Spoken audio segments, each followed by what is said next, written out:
Now, Korea's imports of genetically modified agricultural products is on the rise as a demand for stricter rules and GMO labeling on processed food is also gaining momentum in this country. GMOs, or genetically modified organisms. Our Hwang Hojun has our news feature tonight. Consumer groups in Korea are calling on health authorities to come up with a GMO labeling law that closes existing loopholes. They say that if an ingredient is genetically modified, there needs to be a label indicating that fact, whether it can be detected in the final product or not. But what are GMOs? It's the process of extracting the appropriate genes from the DNA of one living organism and then artificially inserting that gene into another living organism. If that living organism is a plant, then it becomes a GMO crop. The issue has taken on a greater significance in recent years as Korea became one of the biggest importers of edible GMO products in the world. The country's imports jumped to 2.15 million tons in 2015, a sharp rise from the roughly 1.5 million tons in 2008. The bulk of GMO goods coming into Korea are soybeans and corn, which are used to make cooking oils and sweeteners. In these products, which consist mostly of fat, no DNA proteins can be detected, which some view as a loophole in the current law. The Korea Food and Drug Administration requires GMO labeling on processed foods when there is a genetically modified ingredient among the first 5 and when there is biotech residue detected in the finished product.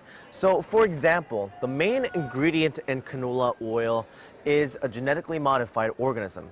But because no biotech residue has been detected, the label doesn't have to indicate the use of a genetically modified ingredient. 4 groups are spearheading a campaign to change that. They include ICOOP, which promotes ethical consumption and production, and the Citizens Coalition for Economic Justice. They have managed to get more than 170,000 people to sign a petition supporting the proposed revision to the law, and they submitted the petition to Parliament in September. These groups see proper food labeling as a fundamental right of the citizen. Food labeling in Korea is all based on the raw ingredients. It doesn't make sense that GMO products are an exception. The consumer's right to know is protected by the Constitution, along with the right of self-determination and the right to pursue happiness. If consumers were able to choose products by comparing the ingredients, they would be able to experience a sense of satisfaction.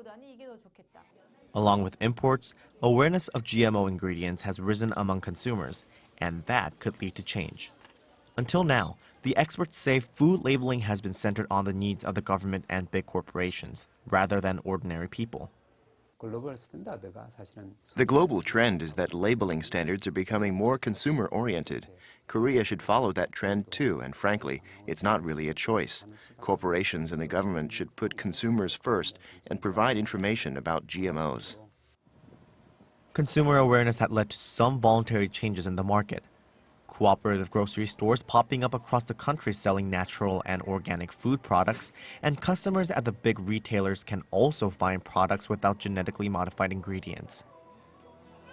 If other stores follow in their footsteps, customers may have the final say about which products they put on their table.